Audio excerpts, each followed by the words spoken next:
C'est un pays au destin singulier dont la capitale abrite depuis tant d'années maintenant le Festival panafricain du cinéma et de la télévision de Ouagadougou. Niché au cœur de l'Afrique de l'Ouest et sans aucun accès à la mer, ce pays, celui des princesses Yenenga et Gimbi Ouattara, célèbre cette année 60 harmattan d'une indépendance chèrement acquise. Vous avez trouvé? Eh bien, ce pays, Haute-Volta d'hier et Burkina Faso depuis le 4 août 1984, compte aujourd'hui 62 ans de vie républicaine, 60 années d'indépendance, 5 coups d'État, 4 républiques, 9 présidents dont 6 militaires. Et c'est précisément de ce pays-là, celui de Joseph Kizerbo, Philippe Zenda Kaboré, Daniel Ouezin Koulibaly, dont nous allons parler dans cette émission, qui se met aux couleurs de la célébration, le 11 décembre, du 60e anniversaire de son indépendance. Madame, Monsieur, bonsoir, et bienvenue à ce nouveau rendez-vous de Périscope qui reçoit pour vous deux invités de choix. Tout d'abord, Mélégué Ngolo Traoré, docteur en sciences politiques et diplomate. Bonsoir. Bonsoir, oui. Bonsoir, monsieur. Alors, ancien ministre des enseignements secondaires supérieurs et de la recherche scientifique, Mélégué Traoré, qui nous a souvent honoré de ses analyses pointues et qu'on ne présente plus, a assumé de 1997 à 2002 les hautes fonctions de président de l'Assemblée nationale du Burkina. Observateur très avisé des grandes questions sociales et politiques nationales et internationales, Mélégué Ngolo Traoré préside depuis plusieurs années maintenant le Centre panafricain parlementaire, institution interafricaine à but non lucratif dont l'action est consacrée au développement et au rayonnement des parlements d'Afrique. Merci Monsieur Traoré d'avoir accepté une fois de plus notre invitation et bienvenue sur le plateau de Périscope. Mon deuxième invité s'appelle Pierre Claver Yen. Il est maître de recherche en histoire à l'Institut des sciences des sociétés du Centre national de recherche scientifique et de la recherche scientifique et technologique, c'est le CNRST du Burkina Faso. Il est également chargé de cours des universités. Bonsoir. Bonsoir. Membre du comité scientifique du centenaire de la création de la Haute-Volta, auteur ou co-auteur de nombreux ouvrages. Il a notamment publié en 2010 une œuvre sur la reconstitution de la Haute-Volta. À son actif également, une trentaine d'articles sur l'histoire politique, militaire et des relations internationales, publiés en Afrique, en Europe et aux États-Unis. Merci, Monsieur Yen, d'avoir accepté notre invitation. Merci. Et bienvenue sur le plateau de Périscope. Mesdames, Messieurs, à nouveau, bonsoir. C'est le 118e numéro de votre émission Périscope que j'ai le plaisir de vous présenter aujourd'hui. 100 années d'existence pour une terre de tradition, 62 ans pour la République de Haute-Volta proclamée le 11 décembre 1958, à laquelle s'est substitué le Burkina Faso à partir du 4 août 1984 et 60 ans d'une indépendance amorcée le 5 août 1960. À l'instar des autres pays d'Afrique noire francophone, le Burkina célèbre à la fois ce 11 décembre sa République et ses couleurs. Tout d'abord, quels sont les sentiments qui vous animent en ce moment, Mélégué Traoré? Écoutez, on a eu... depuis... c'est vrai que le 11 décembre 58, lorsque l'Assemblée a... C'était pas évident. L'Assemblée décide que désormais nous sommes une république. Ce qui veut dire différent de la République française. Parce que c'est ça que ça signifie. Et je pense que c'était l'acte fort. Il y a eu d'autres actes forts après, parce que en 1959, nous avons décidé que désormais, l'Assemblée législative ne va plus s'appeler Assemblée législative, mais Assemblée territoriale. Non, territorial, c'était avant. C'était avant, oui. Voilà, quand on va s'appeler désormais à partir de 59, Assemblée nationale. C'était une révolution. Parce que l'Assemblée nationale avant, ça ne s'appliquait qu'à la France. Et nous décidons le 11 décembre 59 que désormais, nous nous appelons Assemblée nationale, mais cette fois-ci, du Burkina Faso. Et je crois que ça a été, c'est pas une révolution, mais c'est une évolution majeure. de l'évolution de notre politique, de notre système politique national. Et moi, je pense que tout a commencé par là, parce que si vous regardez bien, par exemple, au niveau de l'Assemblée nationale, c'est à ce moment-là que toutes les règles qui commandent aujourd'hui l'organisation, le fonctionnement de l'Assemblée nationale a été posé. À partir de 1959. On n'a plus jamais changé. Aujourd'hui, si vous regardez le règlement de l'Assemblée, vous allez voir que c'est le même règlement de 59. Depuis 59, ça n'a pas quasiment changé. Ça n'a pas changé. C'est-à-dire tout ce qu'on fait là, au niveau de l'Assemblée, les députés même ne savent pas ça. Tout ce qu'on fait ça là, ça date de 59. C'est à partir de 59. On n'a pas changé. Donc c'est un grand moment, ce 60e anniversaire, c'est important. Quels sont vos sentiments en ce moment, Pierre Claverienne? Alors, comme beaucoup de Burkinabés, j'ai le cœur à la fête, mais pas au délire. La fête parce que, comme M. Melégué l'a rappelé, c'est le 11 décembre, la commémoration du 11 décembre permet toujours de faire d'une pierre deux coups en célébrant deux événements majeurs, deux ruptures majeures dans notre histoire. La première rupture en est la proclamation de la République autonome, et membre de la communauté française. Absolument. On n'est pas encore indépendant parce que des aspects importants, donc régaliens, sont toujours détenus, ne sont pas entre nos mains. Par exemple, la défense, la diplomatie, nous ne sommes pas encore maîtres de ça. Mais nous sommes une république. Et dans le contexte de 1958, c'est une rupture d'autant plus importante que un mois avant, à peine 2 mois avant, il y a eu ce qu'on a appelé une tentative de coup de force, de coup d'État de Monaco Gris, qui, selon certains, aurait pu nous faire déboucher sur une monarchie peut-être constitutionnelle. Ouais. Alors donc, 58, 11 décembre, est une victoire de l'élite politique et de l'État en train de poindre son État multi-ethnique, donc pluricommunautaire. Et puis, nous célébrons aussi l'indépendance, qui cette fois-ci est une rupture qualitative, et à partir du moment où on prend nous-mêmes en main notre destin. C'est pour ça que je dis que on a le cœur à la fête, mais pas au délire. Parce que prendre l'indépendance, c'est une chose, mais c'est une grande responsabilité aussi, parce qu'après, il faut assumer. Il faut assumer cette indépendance. En effet, formatée colonie française en 1919, puis démantelée en 1932, la Haute-Volta a cessé d'exister pendant 15 longues années, avant que la sueur, le sang et la détermination de ses fils ne la régénèrent en 1947. C'est aussi un peu ce long combat qu'il faut célébrer aujourd'hui, Melégué Traoré. Oui, je pense que vraiment il y a beaucoup de choses. C'est-à-dire que quand on regardait l'histoire,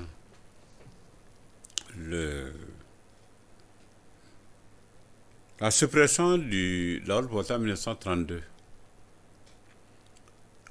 entre cette suppression et la constitution de la Haute-Volta en 1947, ça a été un combat énorme. On ne s'imagine pas ça aujourd'hui. Ouais. Mais réellement, si le Moro Naval s'y n'était pas mis, avec, c'est vrai, un certain nombre d'intellectuels, ça n'aurait pas marché. On n'aurait pas reconstitué la Haute-Volta. Et à partir du moment où ça a été reconstitué, une classe politique s'est constituée, parce que ce n'était pas évident non plus. On a une nouvelle classe politique qui s'est... Et vous avez cet épisode incroyable à l'Assemblée nationale de France en septembre 1947, où le député Henri Guissou dit, écoutez, il est important qu'on reconstitue notre Volta et appétit. Sourou Migan de appétit du Dahomey dit non, il faut passer aux autres parce que ce n'est pas important ça. Vous savez ce qui s'est passé? Guissou bondit sur lui, l'attrape, l'étrangle par terre. Il fallait que les gens l'attrapent pour qu'il desserre son étau. C'est ça. Pour rappeler que c'était un sujet important. Et le lendemain, on a reconstruit la Haute-Volta. C'est pour dire que c'était un épisode important de notre histoire, la reconstitution. Lorsqu'on a fait la reconstitution, le lendemain, le Bourou Naba a eu l'idée, à mon avis, qui n'était pas la bonne, de constituer un parti qui s'appelait l'Union Voltaïque. Au départ, ça s'appelait l'Union pour la défense des intérêts de la Haute-Volta. Mais comme ça se présentait comme un parti Moussi, les gens de l'Ouest, à commencer par Nazi Boni, ont refusé catégoriquement. Et très rapidement, le Bourou Naba a compris que ça ne va pas marcher et ils ont transformé ça en ce qu'on appelait l'Union Voltaïque. C'est le premier parti burkinabé, véritablement. Et franchement, cette période est essentielle et les jeunes générations doivent la connaître. Ouais, mais il faut l'enseigner. Il faut qu'ils la connaissent, il faut que les jeunes générations sachent ce qui s'est passé et surtout pourquoi, à partir de 1946-47, tous les hommes politiques du Burkina Faso se sont unis sans tenir compte des ethnies, des régions et tout. Ça, c'est essentiel. Alors, Pierre Claver-Yen, ça, c'est quelque chose d'essentiel à enseigner. C'est essentiel. Est-ce que justement, la corde continue de se tresser autour de ces repères historiques? Ah oui. C'est notre mission, en tant qu'historien, mais c'est la mission de toute la nation. Parce que l'éducation civique, c'est très important pour la construction d'une nation. Et c'est d'autant plus important que, comme vous l'avez dit, quand on parle d'indépendance, c'est un aboutissement. Certains ont eu une approche un peu factuelle, vous dites non, il n'y a pas eu de lutte. Non, l'indépendance, c'est l'aboutissement de toutes les luttes contre l'oppression qui ont été menées dans ce pays. Ouais. C'est la résistance des populations, des peuples à la conquête, aux colonnes militaires depuis la conquête. C'est la grande révolte de l'ouest du Burkina Faso en 1915-1916 et du Sahel. Pas moins de 400 000 personnes ont pris les armes contre le colonisateur pour la liberté. C'est la lutte, comme vous l'avez rappelé, pour la reconstitution de la Haute-Volta, lorsqu'elle a été créée, dissoute en 1932, qui a plus ou moins fait germer de façon un peu précoce le patriotisme et voltaïque, car comme le rappelait Mélégué, autour de la chefferie, aussi, il y avait des intellectuels, toutes ethnies confondues. Il y avait même l'église catholique. Il y avait même certains nostalgiques parmi les administrateurs coloniaux. Il y a eu une lutte croisée, y compris d'ailleurs cette lutte au sens propre de Harry Guissou. Je me rappelle que Frédéric Guillemard a dit que sans doute Harry Guissou a fait à Apiti un de ses cours à jambes dont seuls les gourous ont le secret pour qu'il se retrouve à terre. Bon, donc c'est tout ça qui a abouti à la lutte pour la reconstruction de la Volta, et ça a donné lieu au niveau de la métropole de la France à de petites réformes, par exemple l'octroi de la nationalité à tous les Syriens français en 1946, donc dans l'Union française comme on dit, l'octroi du suffrage universel par la loi cadre donc de 1956, avant donc la communauté à travers laquelle nous avons dit oui pour être une république autonome. Donc l'indépendance, ce n'est pas quelque chose de factuel, c'est une dynamique, c'est un aboutissement. C'est une dynamique, c'est un aboutissement, et depuis on cherche à construire l'État-nation. Et d'ailleurs, le centenaire qui a été célébré l'année dernière et qui reste une continuité, était placé sous le thème de la création de la Haute-Volta à la construction de l'État-nation, leçons et défis. Il y a eu un colloque sur ce centenaire, c'était en mars 2019, un colloque qui a réuni des historiens venus de plusieurs pays et qui ont délivré au total 37 communications basées sur 4 axes. Alors, est-ce que c'est une vue de l'esprit aujourd'hui, cet État-nation? Et qu'est-ce qu'on met en œuvre pour y arriver, Pierre Claver-Yen? Vous qui étiez membre du comité scientifique de ce centenaire. Merci. D'abord, il faut définir ce que c'est que l'État-nation. Il y a deux mots, deux concepts clés. L'État. L'État, c'est un territoire, c'est des institutions de gouvernance, c'est les hommes qui y habitent. Alors, pour répondre à votre question, est-ce que c'est une vue d'esprit? Non. En ce qui concerne l'État, l'État est une réalité qui a connu une trajectoire fluctuante, puisque, comme vous l'avez dit en introduction, nous avons connu au moins 6 coups d'État et des républiques. Et le programme de ce coup d'État était révélateur du fait que notre État cherchait sa voie. Renouveau, salut public, redressement, révolution, rectifier, et on est revenu à la République. Donc tout ça, ça veut dire que l'État cherchait sa voie, mais aujourd'hui, l'État burkinabé est une réalité, avec les droits données. Alors maintenant, c'est cet État qui a entrepris de construire la nation. C'est-à-dire une conscience, un destin commun, une volonté de vivre ensemble, pour que les unités, chaque personne sente que son destin est lié. Voilà. Et cette nation, même si ce n'est pas un leurre, c'est une réalité assez fragile et donc embryonnaire en construction. Il peut y avoir des avancées, il peut y avoir des reculs. Donc autant l'État est une réalité, autant la nation, il faut être faire attention à ne pas dire que nous sommes une nation forte, consolidée. On est une nation en construction. Et si on perd ça de vue, on ne comprendra pas certains problèmes qui nous arrivent. Alors c'est bien ça, Melgui Traoré, on est une nation en construction. Écoutez, la nation, c'est forcément une construction toujours. La nation n'est jamais construite une fois pour toutes. Non. Même les vieilles nations, au sens moderne du terme, qui sont les nations européennes, c'est toujours en construction. Il n'y a pas une nation construite une fois pour toutes.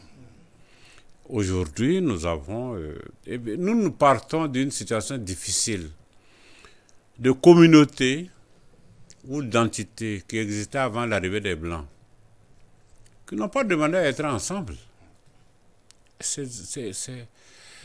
Les Sonufo de vers chez nous, les Mossi d'ici, les Gourmarchés, les Lobby, les Peuls n'ont pas demandé à être ensemble. C'est une volonté extérieure qui nous a amené d'être ensemble. Mais à partir de ça, nous devons construire un ensemble. Ce n'est pas facile. Mais ce qui est important, c'est la volonté que nous avons aujourd'hui de construire un même ensemble, une même entité. Écoutez, le Burkina, la Haute-Volta n'a pas été conçue pour être un État développé, c'était construit pour développer la Côte d'Ivoire. La vérité, c'est ça. C'est la force des voltaïques qui a fait que ça a changé. Sinon, l'objectif des Français en 1919 n'était pas de construire une unité ici. C'était de construire une entité arrière-pays de la Côte d'Ivoire pour construire la Côte d'Ivoire. C'était ça la haute Côte d'Ivoire. Ça, c'est devenu en 1937 seulement. Sinon, l'objectif initial, c'était de développer l'arrière-pays des plantations ivoiriennes. C'est les Burkinabés qui, par leur force, ont obligé tout le monde à accepter qu'ils deviennent un État et une nation. Et c'est l'une des raisons pour lesquelles nous devons nous battre. Pour être vraiment un ensemble cohérent de communautés qui n'étaient pas prévues pour être ensemble, qui n'avaient pas décidé d'être ensemble. Mais à partir du moment où on a été mis ensemble, et on s'est battu. Et aujourd'hui, moi, je trouve admirable que l'ensemble du bloc central Mossi, l'ensemble de l'ouest du Burkina, l'ensemble du nord, l'ensemble de l'est Gourmarché, c'est formidable. C'est formidable. Vous avez relevé quelque chose tout à l'heure au sujet justement de ces deux dates. Il y a pas comme une petite dichotomie quand même, c'est une précision historique importante. La fête de l'indépendance est célébrée à la date de la proclamation de la République. Est-ce que cela n'est pas de nature à entretenir une sorte de confusion? Non, ça c'est pas... Non, notamment avec les jeunes, parce qu'on a tous les repères. Non, ça ne s'est pas passé comme ça. Et la date du 5 août est venue simplement dans le calendrier des négociations. À la fin du mois de décembre 1960, les chefs d'État du Conseil de l'Entente, c'est-à-dire les 4 pays, les Dahomey, le Niger, la Côte d'Ivoire et la Haute-Volta, ont décidé de négocier avec avec De Gaulle pour aller à l'indépendance. Ils ont décidé ça. Et ils ont délégué Houphouët-Boigny pour aller négocier avec Houphouët-Boigny. Il est parti. Et ensuite, les autres chefs d'État l'ont rejoint pour négocier l'indépendance. Et à partir de ce moment-là, Il y a eu la négociation, etc. Le 12 juillet 1960, il y a eu vraiment la négociation et la signature des accords d'indépendance entre Michel Debré, qui était le Premier ministre, et puis nos chefs d'État, nos différents chefs d'État. Et de notre côté, c'était Maurice Améogo, du côté français, c'était Michel Debré. Ils ont négocié, ils ont signé les accords d'indépendance. Et à partir de ce moment-là, chaque parlement devait ratifier l'accord. Notre parlement a ratifié, notre Assemblée nationale a ratifié. Et à partir de ce moment, le 5 août, il y a eu évidemment la proclamation de l'indépendance. Donc normalement, la fête nationale chez nous, ça doit être le 5 août. C'est ça. Ça doit être le 5 août. Il se trouve que le 11 décembre 58, on avait proclamé la République, qui est une date importante aussi. Bien sûr. Alors, ce qui est arrivé, c'est qu'on a décidé, ça c'est les contingences politiques, ça n'a plus rien à voir avec le droit. L'idée c'était que, c'est vrai, la fête de l'indépendance, normalement c'est le 5 août, mais on sait très bien que le 5 août, personne n'est libre au Burkina pour faire une fête. Les gens sont au champ, etc.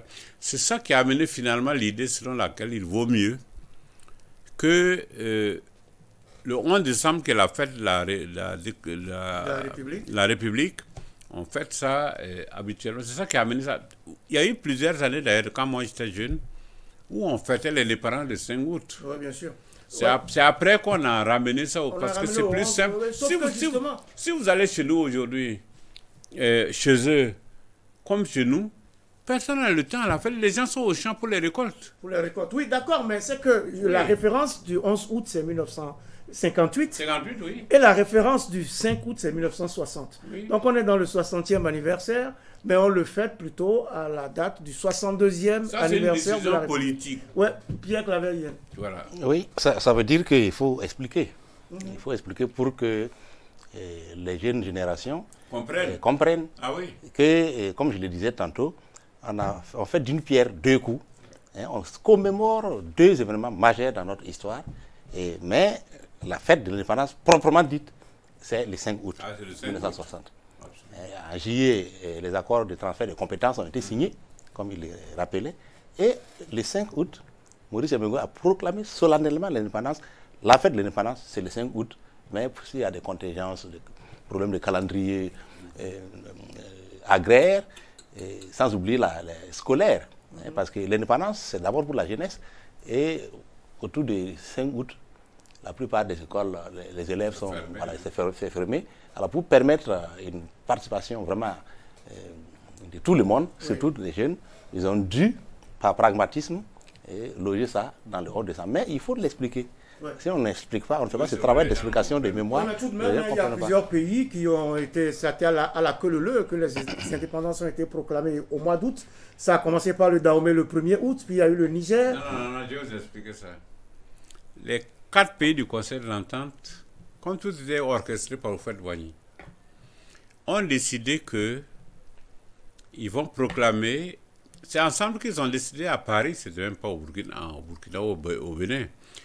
C'est de faire en sorte que la fête soit proclamée pour permettre aux différents chefs d'État d'être présents aux cérémonies. Donc, 1er décembre. 1er août. 1er août plutôt. Oui. Le Dahomey. Le 3 août, le Niger. Le 5 août, le Burkina. Le 7, la Côte d'Ivoire. C'est une décision politique qui était que pour permettre aux différents chefs d'État d'être présents à ces cérémonies. À partir de là, c'est vrai que les jeunes ne savent pas pourquoi il y a toujours 48 heures entre les deux. C'est fait exprès, ça a été fait exprès à l'époque, mais il faut savoir que c'est Houphouët-Boigny qui décidait tout. Quand il a donné cette idée, les autres chefs d'État ont accepté. Alors on est dans 60 ans après donc, cette indépendance, la célébration du 60e anniversaire de l'indépendance du Burkina intervient dans un contexte particulièrement difficile où le pays traverse plusieurs crises graves, notamment sécuritaires, humanitaires et sanitaires. Alors, quelles appréciations faites-vous de cette situation particulière, Pierre Claver? Bon, une nation, comme l'on dit, se construit elle peut traverser des périodes glorieuses, mais aussi des moments douloureux. Je pense que depuis effectivement 2015, la nation est défiée, elle traverse des moments particulièrement difficiles qui, paradoxalement, si elle s'en sort, vont concourir au renforcement donc, de la nation en construction. Et donc, mais c'est une période vraiment délicate parce qu'on voit, par rapport au projet de la nation en construction, on voit apparaître un certain nombre de dérives. Le président de façon ne cesse de rappeler qu'il faut éviter deux choses. La stigmatisation ou le repli identitaire. C'est des choses qu'on ne connaissait pas trop. C'est-à-dire l'état d'avancée de notre nation était admirable. Mais aujourd'hui, il y a quelques dérives comme ça qui peuvent compromettre le vivre ensemble.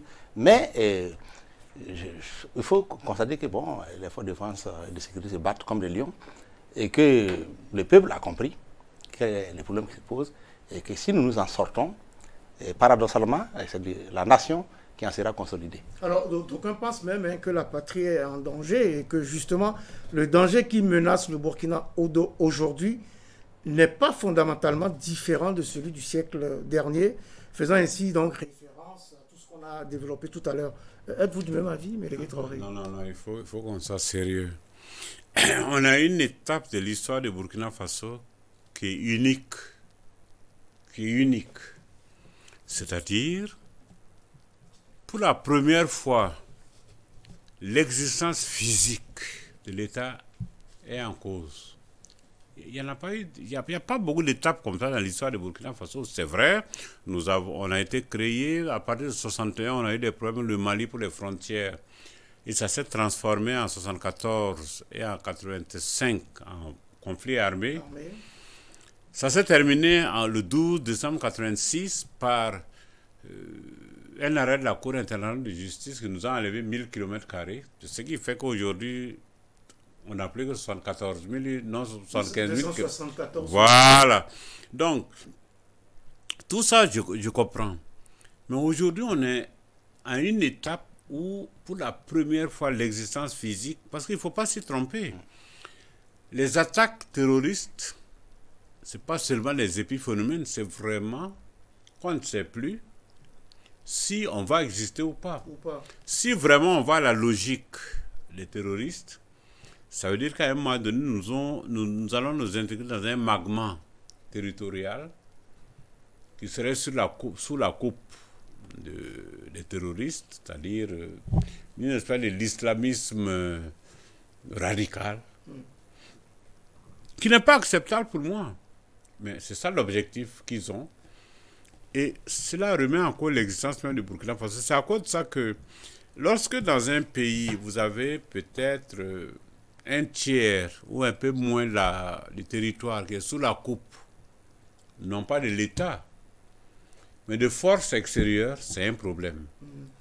Et aujourd'hui, donc, on doit s'interroger sur ça. Et c'est pour cette raison que le combat aujourd'hui doit s'orienter dans ce sens. Le combat doit s'orienter. Ah oui, c'est clair, dans ce sens que c'est nous, je dis toujours aux gens, on est dans une situation difficile.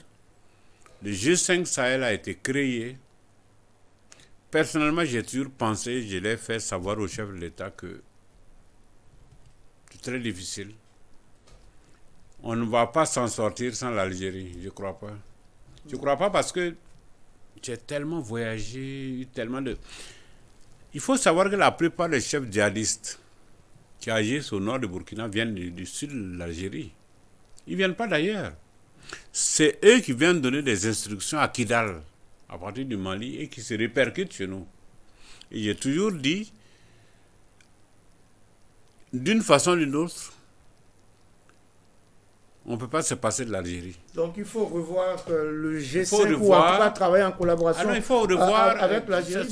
On n'a pas le choix. Ouais, on est là aussi pour parler donc de cette période difficile, difficile. Avec cette indépendance qui se tient dans un contexte difficile, donc qui a amené les fils et filles de la région des Cascades, dont le chef-lieu Banfora doit abriter les festivités, à lancer une pétition pour un report pur et simple de ce rendez-vous. Mélégué Traoré, vous êtes à l'initiative de cette pétition, apparemment, elle n'a pas eu le succès escompté. Non, c'est pas qu'elle n'a pas eu de succès. Il faut être clair. Lorsque nous avons lancé cette initiative, nous savions très bien que le gouvernement va maintenir ça, la fête. Si c'est la fête, c'est pas difficile. Même si tu fais 1 mètre de goudron à Bafoura, tu vas faire la fête. Ça n'a rien à voir. Et nous, quand nous avons lancé l'initiative, c'était de dire, le gouvernement a décidé de reporter le CIAO, de reporter la Semaine nationale de la culture, de reporter le Tour du Faso. Forcément, il y avait des raisons. Pourquoi on ne peut pas reporter le 11 décembre qui rassemble beaucoup moins de monde, beaucoup plus de monde? Peut-être la situation s'est un peu améliorée. Oh, où ça? Ça, c'est l'apparence. Les djihadistes sont aujourd'hui à 150 km de Bamfoura au nord de la Côte d'Ivoire. S'il y a une attaque demain pendant la fête, on fait quoi? Et quand nous avons lancé notre initiative, ce n'était pas du tout pour emmerder le gouvernement. Ce n'était pas du tout pour être contre le gouvernement. C'était pour faire prendre une prise de conscience pour dire on a le 11 décembre, il faut réfléchir, est-ce que ça vaut le coup de le maintenir? Est-ce que vous avez senti cette prise de conscience dans les Non, mais il n'y a pas eu cette prise de conscience. Et puis surtout, il faut se dire que le gouvernement a déjà pris des décisions pour toutes les grandes décisions, les grandes manifestations. Pourquoi il ne le fait pas pour le 11 décembre? Parce qu'on l'avait déjà fait, vous vous rappelez bien, en 2000, à Koudougou, on l'avait déjà fait à Kaya. Pour quelle raison on ne peut pas le faire chez nous? Et c'était de dire, le fait de décaler d'une année ne change pas grand-chose. En fait, ça permet de se préparer. Et notre idée, c'était que, quand vous regardez bien, les réalisations qu'on prévoit le 11 décembre, on ne peut pas les faire en un an. Bon, il y en a qui ont ça a quand même avancé, n'est-ce pas, Pierre Claver? Hier, vous êtes le point focal au niveau du ministère de l'enseignement supérieur, de la recherche scientifique, c'est bien cela, oui, et de l'innovation.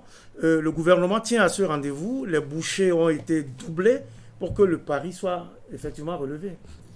Est-ce que ça va se faire maintenant sans appréhension?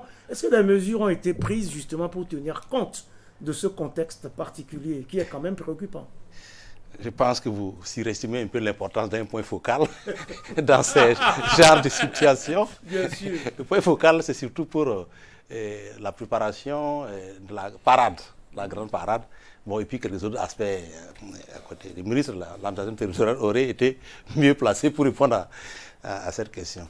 Et ceci étant, j'ai vraiment envie de rebondir à l'épreuve que traverse la nation pour confirmer, avec M. Mélégué, Traoré, qu'effectivement, il y a 3 objectifs quand même graves, mortels, qui sont visés.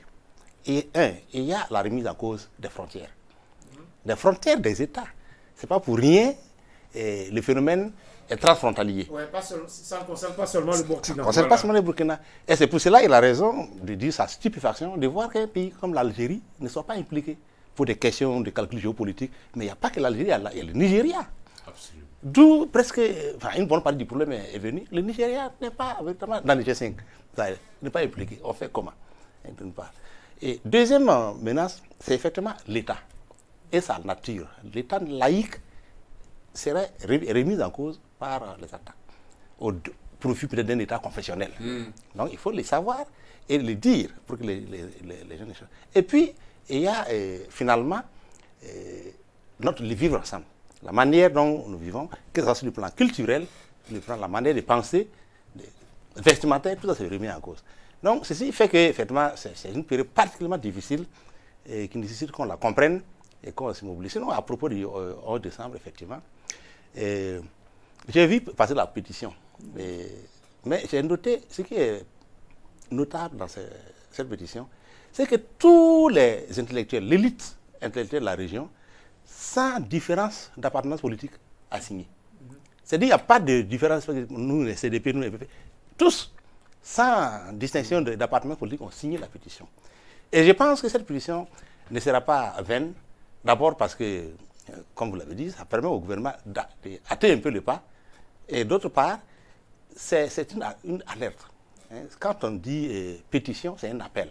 Absolument. Donc, il faut, moi je me dis que le gouvernement, tenant compte de la pétition, De la pétition, a tout intérêt va prendre les mesures pour laisser à la région des Cascades des infrastructures véritablement solides. Sinon, après une pétition, il peut y avoir une protestation. Laisser des infrastructures solides, mais également garantir la sécurité au cours de ces manifestations. Bon, je me dis que ça, ça n'a pas besoin d'être dit.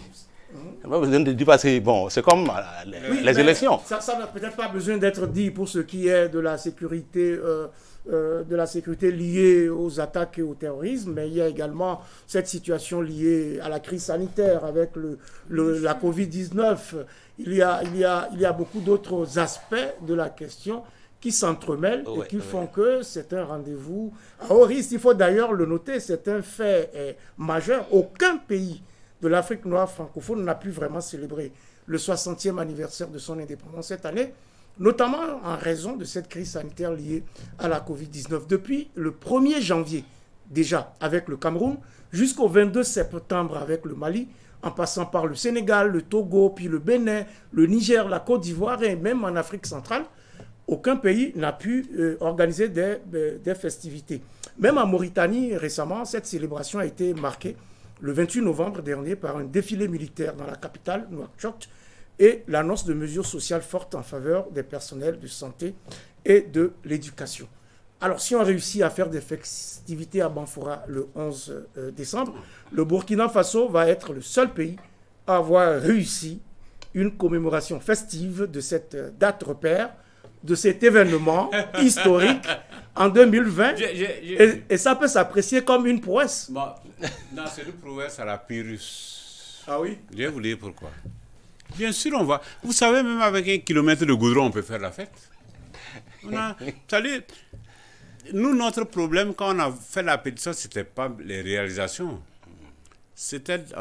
Les réalisations dans notre pétition ne comptent que dans la 4e place ou la 5e place. Donc, ce n'est pas ça la question. Le plus important, c'est le contexte. Notre problème, c'était la concession et de demander au gouvernement pourquoi il reporte le CAO et il ne peut pas reporter. Pour quelles raisons? Forcément parce qu'il y a des raisons de fond que le gouvernement n'explique pas. Oui, mais il y a peut-être les fils et filles de cette région, qui contrairement à ceux qui ont signé cette pétition, qui militent pour que cette fête ait lieu. Bien sûr, dès que vous dites à quelqu'un à Banfora qu'il aura la fête, bien sûr, il va avoir la fête. Il ne fait pas ce genre d'analyse que vous faites, que vous et moi. Ils vont vous dire, oui, c'est vrai, il y aura un goudron par-ci.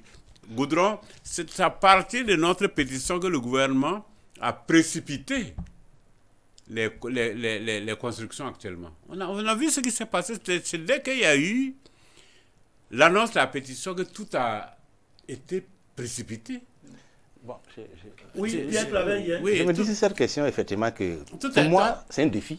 Non, nous, notre problème, ce n'était pas les constructions. Notre problème, c'était de dire il faut mettre ça dans un contexte global.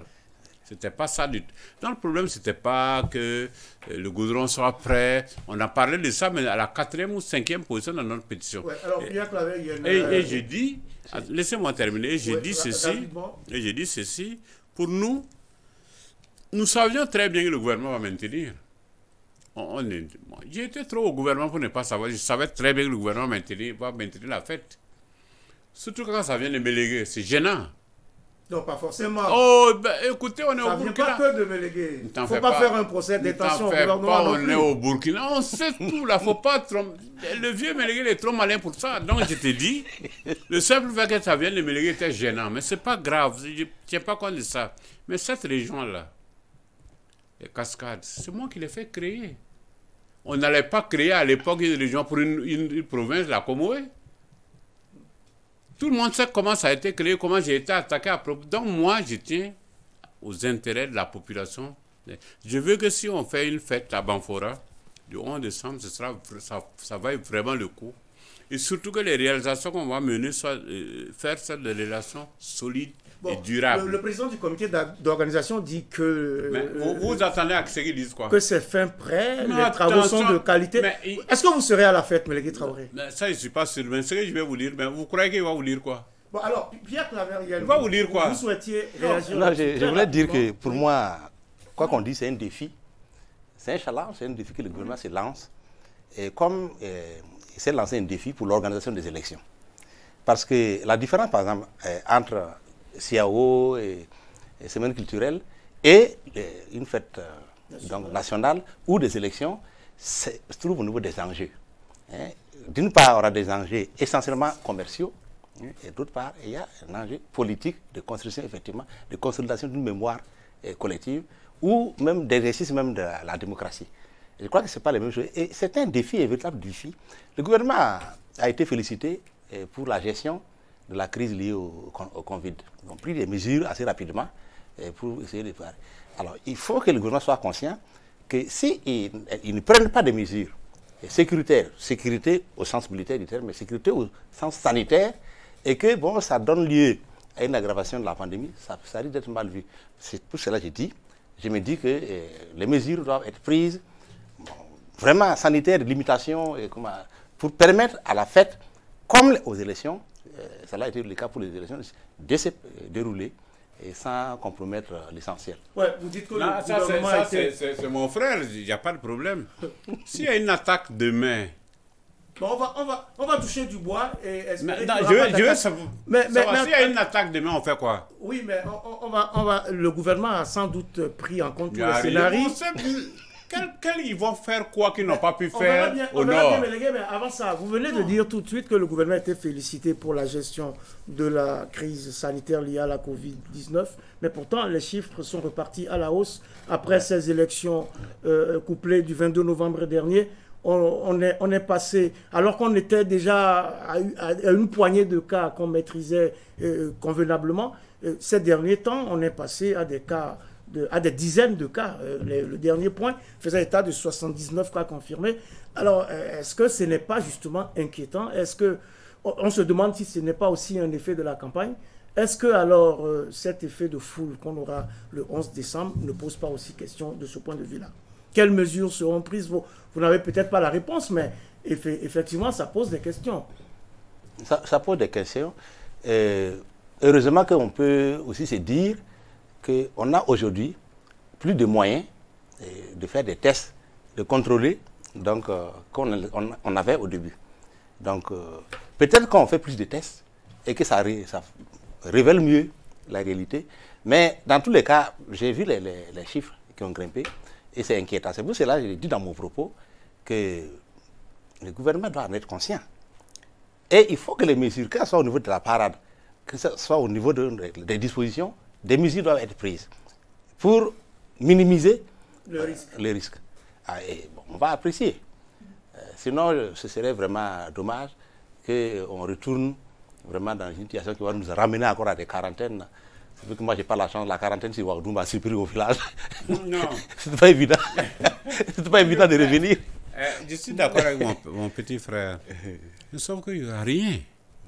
Ce n'est pas le genre de situation dans lesquelles vous pouvez prendre des mesures radicales. Corona, c'est Corona. Corona,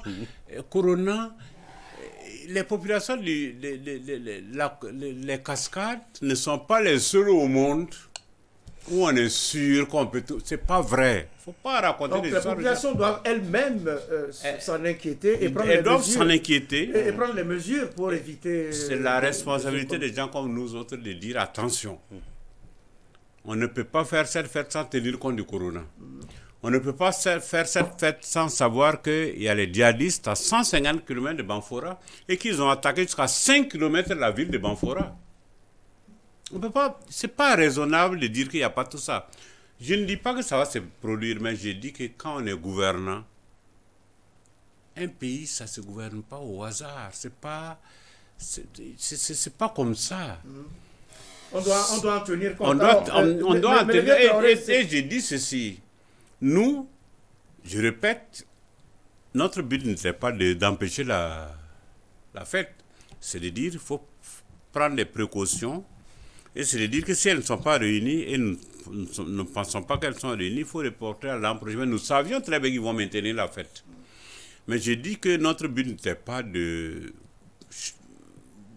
Si vous voulez de gêner le gouvernement, ce n'est pas ça notre c'est pas problème. C'était pour alerter. Alors, justement, sans doute que le thème de la célébration elle-même prend en considération ce contexte. Hein, elle se tient sous le thème cohésion nationale et engagement patriotique pour un développement durable du Burkina Faso dans un contexte d'insécurité et de Covid-19. Laissez-moi terminer, mais laissez-moi juste terminer. Termine, je vais te dire. Voilà, laissez-moi juste terminer. C'est le genre de titre qui nul. Plus un titre est long, plus il est nul.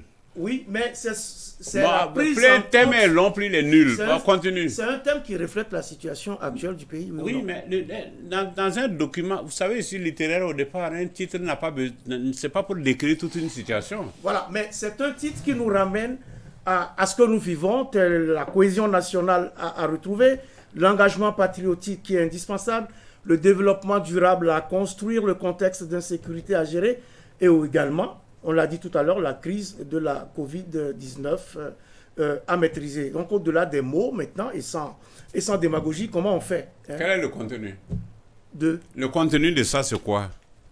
Le contenu, c'est ce que je viens de décliner. Non, ça, c'est un titre, mais ce n'est pas le contenu. Le contenu, c'est que chacun doit travailler à ce que... Et vous pensez que ça va se faire comment? Ah, mais chacun, à son niveau, doit faire ce qu'il faudrait pour ne pas être la transmission de la COVID-19. Ce que nous avons dit, c'est de dire, c'est vrai, nous savons que le gouvernement fait beaucoup d'efforts et nous-mêmes, on s'est félicité du fait que le Banfora a été choisi. Nous l'avons dit dans notre pétition. Nous avons dit qu'on est tous heureux que ce soit comme ça. Nous avons dit simplement de le décaler d'1 an, mais ça, c'est notre position, que nous maintenons d'ailleurs. Et nous avons dit... On savait très bien qu'ils ne vont pas nous suivre. Mais nous avons surtout à l'idée qu'il ne faut plus imposer aux régions et aux provinces des programmes qu'on sait très bien qu'ils sont irréalisables en 1 an. Vous savez, le choix de Banfora s'est fait depuis longtemps et ce thème avait été défini également depuis un bon moment. En fait, vous savez d'où est venue l'idée? Il faut qu'on sorte de... Non, vous savez d'où est venue l'idée de faire de manière tournante les fêtes comme ça? Ça vient d'où? Ça vient d'où Fouad Boigny. Fouad Boigny qui en 65 a décidé que chaque cercle, pour développer chaque cercle en Côte d'Ivoire, il fallait délocaliser la fête nationale. En 1968, je me suis retrouvé à Boaké. Parce que c'était à Boaké, à 68. Moi, j'étais là-bas pour un camp de chefs scouts dans la forêt de Ngatakro. Et le 7, là-bas, les défilés se faisaient par ethnie. Il se trouve que les Senufo défilaient. Nous, on était au bord de la route, on les garde. Quand les Senufo sont passés devant nous, j'étais avec eux pour défiler. Mais à l'époque, comment vous faites avec vous? Il avait conçu que ça ne peut pas se faire en 1 an, toutes ces réalisations. C'était tous les 2 ans. Donc chaque année, c'est à Abidjan et tous les 2 ans, c'est dans un cercle. C'est le genre de choses qu'il faudrait refaire. Bon, il faudrait sans doute revoir, mais ce à quoi je voulais qu'on s'attache, c'est la thématique donc, qui est posée depuis un certain temps, qui reflète la situation actuelle du pays. Comment on fait pour mettre tout ça en musique? Pierre Claveyen. C'est difficile, en un mot de dire comment il faut faire pour mettre tout ça. Ceux qui ont conçu savent que c'est un vaste programme. C'est un vaste programme et ça commence justement d'abord par la célébration, l'organisation réussie, j'insiste, des festivités du 11 décembre et sans oublier qu'il y a un lendemain du 11 décembre par rapport à ces thèmes qui posent beaucoup de problèmes, à commencer par les problèmes de la vision même du développement. C'est ça aussi qui fait qu'il y a des problèmes. Tant que tout sera concentré à Ouaga, tant qu'on va être arc-bouté à l'état jacobin, tout centralisé à Ouaga, quitte à aller faire des programmes de développement d'urgence, ce qui est un aveu qu'on n'a pas développé, on sait qu'on n'a pas développé telle zone, et on fait un programme de développement d'urgence, ça ne va pas. Ça attire tout le monde vers Ouaga, ça crée des frustrations, et ça contribue à l'exacerbation de l'épreuve que nous traversons. Donc il y a une dimension économique, et ça ça ne se limite pas au 11 décembre. Et bien d'autres dimensions politiques, la bonne gouvernance. La gouvernance, c'est-à-dire que nous avons des maigres ressources. Tant que ces maigres ressources ne seront pas distribuées de façon équitable, tant qu'il n'y aura pas une bonne redistribution, j'allais dire, nos maigres ressources, ça crée frustration, ça crée problème. Parce que pour traverser les preuves que nous traversons, je suis convaincu d'une seule, ce n'est pas une question bureaucratique. Aucun État, aucune armée, même la plus spécialisée, ne peut venir à bout de cette situation. Par contre, quand le peuple lui-même est conscient, il est conscientisé, il prend son destin en main, il prend ses bagarres en main, et ça peut aller mieux. Donc, je crois que le thème est vaste et qu'il faut, au-delà de la commémoration, savoir qu'il doit être disséqué et travailler pour l'après. Justement, on va parler très rapidement de l'après parce qu'on n'a plus beaucoup de temps. J'avais voulu vous demander de nous arrêter un peu sur le parcours politique du Burkina. On n'a plus beaucoup de temps, mais tout de même, et en 2 mots, Mélégué, qu'est-ce qui vous a le plus marqué pendant toute cette période d'indépendance? Je dirais un petit mot avant de continuer sur ça. Non, rapidement, non, simplement de dire que vous savez, c'est quand nous avons lancé notre pétition qu'on a précipité tout à Banfoura, les goudrons, qui n'existaient pas. On a tout. Vous allez voir, les constructions qu'on fait là, on va voir dans 2 ou 3 ans, qu'est-ce qu'elles deviennent. Quelle est la qualité? Il ne suffit pas de faire des constructions, c'est pas ça la question. Ok, la pétition a été un coup d'accélérateur. Ça, c'est autre chose. En même temps, après, je crois que c'est quelque chose qu'il fallait faire. Je laisse ça de côté. Bon, on laisse ça de côté, on continue. Non, moi, je pense qu'aujourd'hui, à l'étape où nous sommes au niveau du Burkina Faso, votre question, c'était laquelle? C'était de savoir ce qui vous a le plus marqué au cours de ce parcours un peu difficile du Burkina, sur les 60 années d'indépendance. Non, on a très rapide. Non, faut reconnaître que pour un État qui n'a pas de ressources, qui n'a pas beaucoup de moyens, vous savez, ce pays n'avait pas été conçu pour être développé. Il avait été conçu pour être un appendice de développement de la Côte d'Ivoire. Et donc, il a pu exister. C'est les Burkinabés qui ont, les Voltaïques et les Burkinabés qui ont forcé pour être aujourd'hui. Sinon, ce n'était pas prévu comme ça. C'était prévu pour que nous soyons un appendice de la Côte d'Ivoire.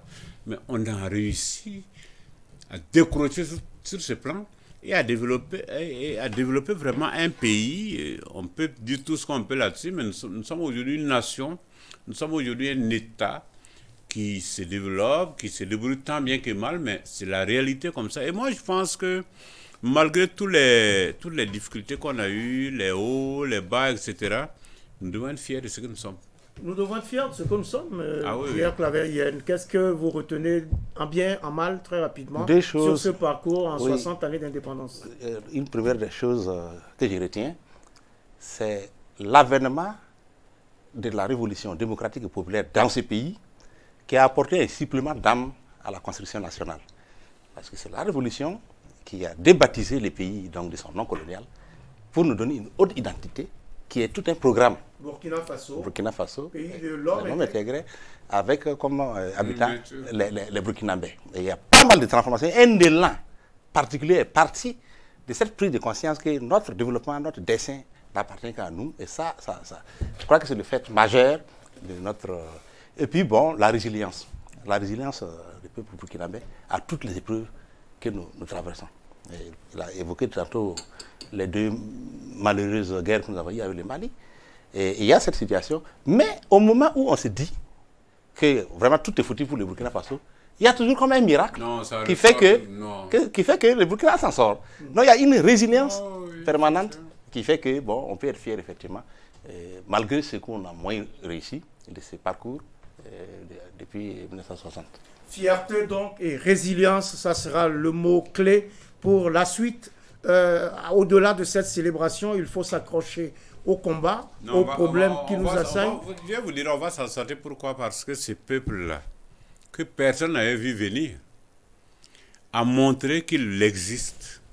On n'était pas prévu pour exister comme peuple indépendant. Mais ce peuple a montré qu'il existe, qu'il a la force. Et qu'il sait se battre. Et qu'il sait se battre. Ça sera le mot de la fin. Ça, c'est la force. Mesdames, Messieurs, ainsi s'achève votre émission Périscope numéro 118 qui recevait pour vous Mélégué Ngolo Traoré. Il est analyste politique et président du Centre panafricain parlementaire. Merci pour vos éclairages. Merci. Également Pierre Claverienne qui est donc historien. Et puis actuellement, il est point focal, je dois dire, du ministère de l'Enseignement supérieur, de la recherche scientifique et de l'innovation pour la célébration du 11 décembre. Merci également pour vos éclairages. Merci beaucoup. Merci à tous ceux et à toutes celles qui nous suivent hein, depuis Koupela et Tinakov au Burkina, ainsi que depuis différentes capitales et villes africaines et de toutes les cités de notre village planétaire. Un merci tout spécial à vous tous et à vous toutes qui m'honorez de votre fidélité à cette émission.